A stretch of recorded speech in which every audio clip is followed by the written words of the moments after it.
Hello, my name is Jeremy Helgevold, and this is my submission for GPE205 Project 1, the tank shooter. I'm going to go through the grading rubric and point out where each requirement is met. All right, so the first one is tank exists and moves in a valuable test environment. So in Unity, I just hit play, and you can see my tank is moving through a test environment with obstacles and other tanks. Next item is player input and player controller.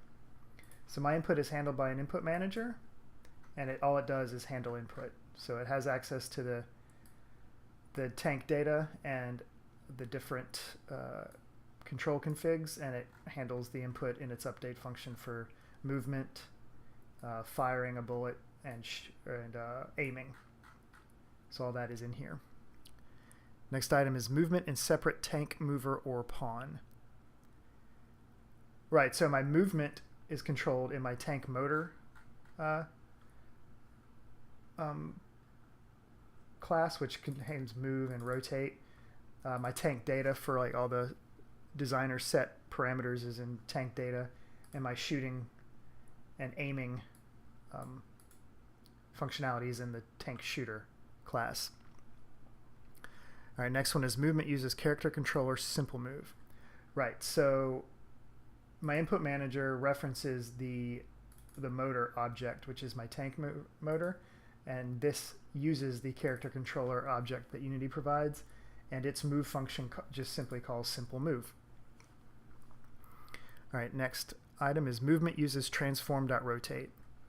My movement doesn't use transform.rotate, but my rotation does. I have a rotate function that allows you to rotate left or right using A and D or left and right keys, and there's the transform.rotate function in that. Next one is tank variables are exposed for designers in separate tank data component. Yep, as I already showed, they're all here as public floats, and you can go into any tank in the hierarchy here and see the tank data and set all of these different parameters for the player tank or the enemy tanks. All right, next one is shooter component fires shell and direction tank, cannon, or tank is facing. Yeah, so my tank fires in the direction the cannon is facing. You can see the bullets coming out in the direction the tank is facing when it fires. All right, next one is shooter component limited in firing rate using one of the timers covered in class. So my method for this is I can hold down space and it will fire every X seconds. I'm just holding down space and he's firing. That is controlled by the, where is it at? Fire delay in seconds, so 0.5 seconds right here for the player. And the way that's handled is in the input manager. I keep track of if they can fire and the last time they fired, and I just check each frame if the difference in what time it is and the last time they fired is greater or equal to that delay. I set the can fire to true, and down here where I see if they're pressing space and if they are allowed to fire, I let them fire, and then I update the last fire time and I set can fire to false. So I just keep track of time and do simple math to get how long it's been since the last time they fired. All right, next item is shells collide with other tanks, do damage to other tanks, and track which shooter fired the shell. Okay, yeah, so I'll show in the code where that happens first. So my tank shooter class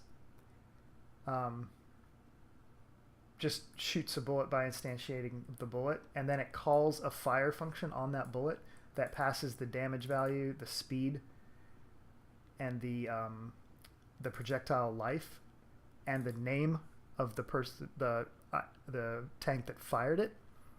And so when that's called, my projectile, here's the function, it sets the lifetime of it by using destroy and setting the lifetime. It adds a force to the rigid body based off of that speed that is passed. The lifetime, went over the lifetime, the damage it sets the damage component of the projectile to the damage passed through, and it passes the shooter. The name of the shooter, I don't use it for anything right now, but it is passed. So when I fire, I can do something with who shot it, whether that's store it somewhere or notify like a UI element of it, but it passes the shooter. And now to show collisions, if I shoot, they collide with the wall or obstacles, and clearly I'm getting hit and they're colliding with me. And if I shoot this guy once and pause and click on him,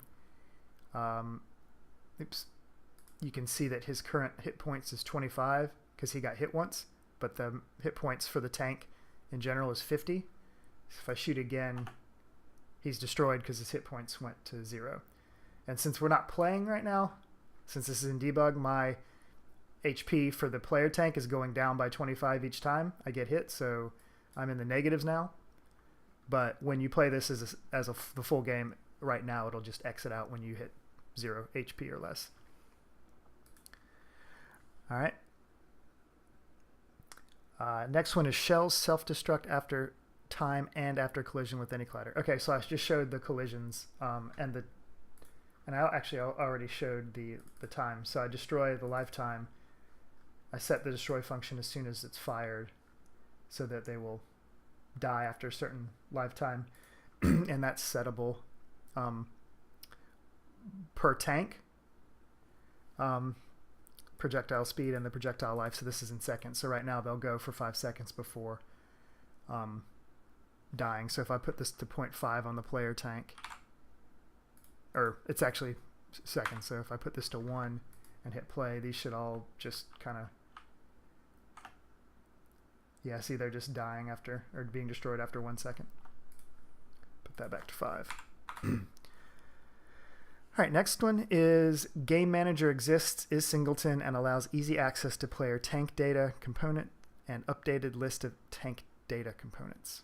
Enemy tank data. Okay, so my Game Manager is right here. As you can see, it's got an array of all the enemy tanks currently in the scene, and it's got the player transform, which is useful, and the player tank data, which is accessible. And it also shows the player score here publicly until the UI is implemented, and then that'll go back to private. And in the code, my game manager is a singleton, public static game manager. If it's null, I set it. If it's not null, I destroy it. So that's the singleton. All right, next one is bug error free. As you can see in my console here in Visual Studio, there's no errors, and when I play, there's no errors in the log.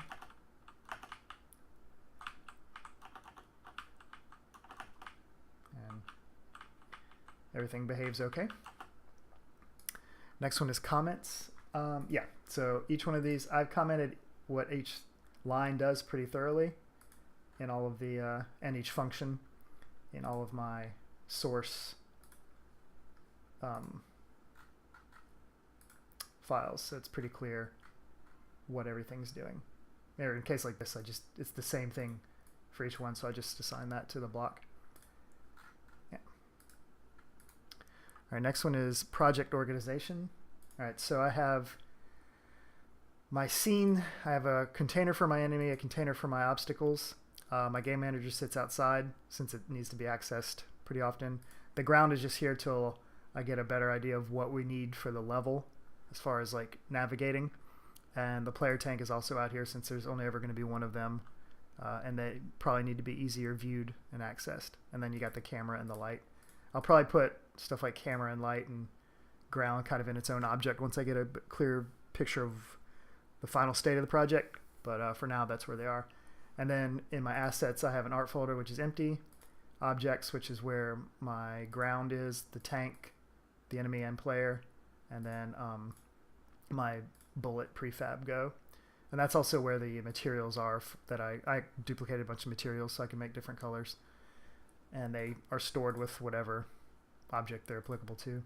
And then scenes, I have my main scene, and scripts is where all my scripts go. And I'll probably break this up as the project gets bigger into different folders as well for tanks or behaviors, controllers, stuff like that. All right, last one is game exceeds minimum requirements. So I went ahead and added the separate aiming of the cannon versus rotating the whole tank. So I made it so that if you can just rotate and shoot using WASD and space, but if you click and hold, it'll aim where the mouse, it'll aim the cannon where the mouse is pointing. That way it makes a little more sense. And you can see the tank is rotating by itself, and it just follows. I also had to make it so that the rotation wouldn't, the closer the mouse got to the cannon, it would try to rotate the cannon on other axes besides the Y, and I had to lock that down so that the projectiles coming out would be in the right plane. So that's the little extra I did. I believe that's it for the rubric. Thanks for watching.